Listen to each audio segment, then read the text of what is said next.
welcome back! So today I thought I would share some of my favorite houseplants and tips and tricks for keeping them alive.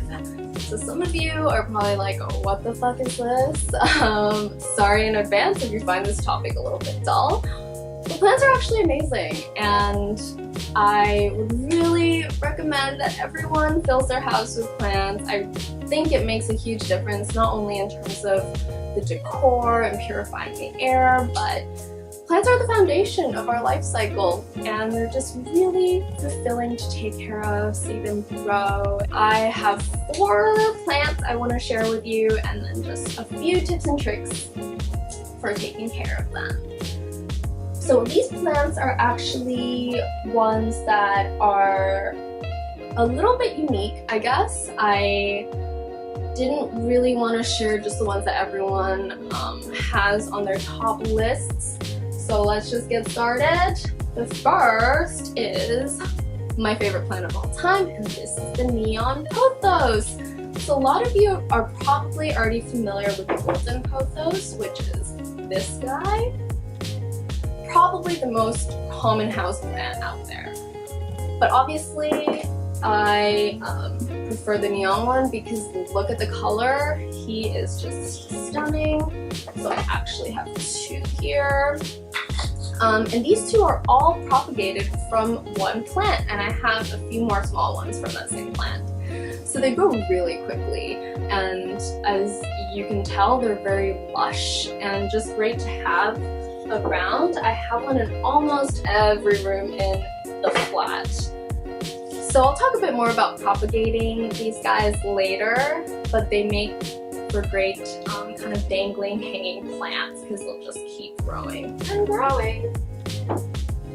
So the second one I have is, this is called appropriately the fluffy Ruffle Fern, and this is actually kind of new. I got him a few months ago.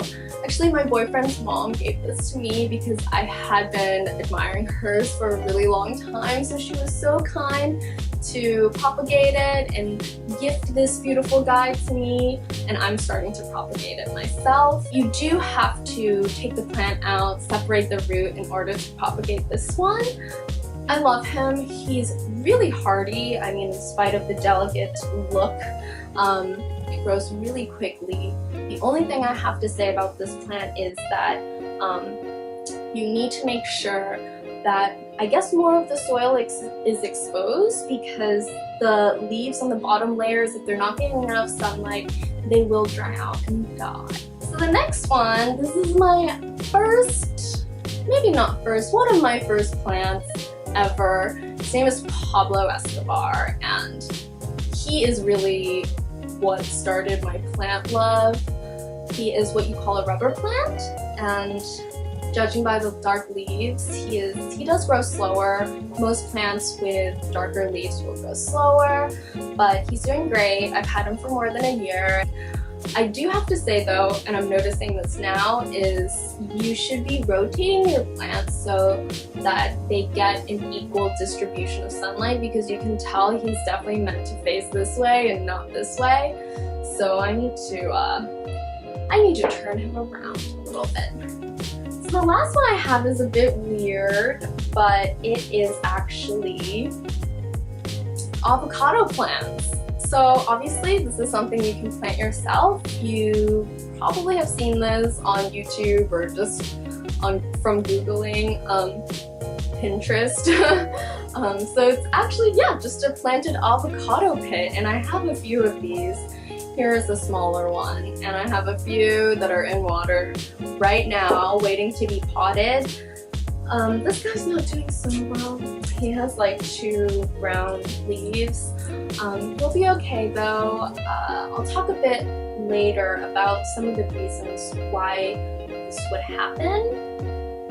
But these are really great, and I'm not going to go into how you can plant these yourself. There's information everywhere online, but if I could offer 2 pieces of advice, one is to wait until you come across a really large pit, because I think it makes a really big difference, or at least I've found.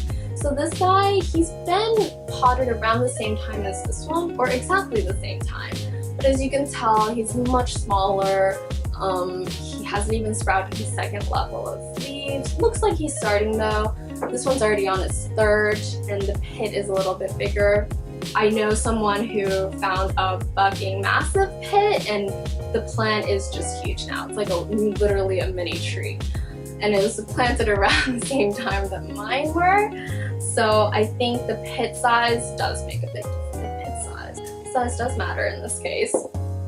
And the second piece of advice is when you get your pit, you'll see that it has a very thin layer of skin. So peel that off, and that'll really speed up the time in which your roots will start to sprout. I'll go into tips and tricks for caring for your plants. Number one is obviously watering. And you hear this all the time, don't overwater your plants. But it's really not that hard to not overwater them. Every plant comes with its own little card normally when you buy it, and it tells you how often you should water it, what sunlight conditions it needs. I don't really follow that, and it's worked for me so far. The reason is I think climate has a lot to do with how often you should be watering a plant. For instance, I live in a very humid area, so I feel like my plants definitely need a lot less water, especially in the rainy season like it is now. So what I would do is simply to put my finger into the soil, maybe half an inch to an inch, and if it comes out completely dry and there's no soil, then maybe it's time to water it. If it is still a bit damp, then wait until the soil is completely dry. And also, another easy way is to simply lift your plant. If you feel that there's water on the bottom, then just don't water it until you need to water it completely through. Meaning to the point where it's dripping on the bottom, and you really want the water to reach the bottom of the pot so the roots don't have to reach upwards to get the water. And watering your plants halfway often leads to leaves like this. Another thing a lot of people, I guess, are curious about is what kind of water you should use for your plants. Of course, distilled water is preferred, but it seems a little bit fancy for plants in my opinion. I just leave like a bottle of water out overnight and then use that to water the plants, and it works fine. Second thing is soil. So not much to this. I just use normal potting soil I get from the shop. But the only thing I want to add about soil is it needs to be aerated regularly, which allows for oxygen to reach the roots. And especially after you just water a plant, the soil can be very compact and it doesn't allow for enough oxygen to reach the roots. So maybe wait for a few hours or the next day and take like a chopstick or a fork and just punch a few holes into the soil. Make sure you don't damage the roots, and that will be fine in terms of aerating it, and you'll find that your plant is growing a lot better afterwards. So light. So this is something that you do need to look into for your specific plant. Like I said, plants like this rubber plant will need less light, than let's say a pothos plant, which really does like a lot of light and a lot of water. So this is something you do need to look up. It's my personal opinion though that no plant will thrive under very, very low light conditions, because that's where photosynthesis happens.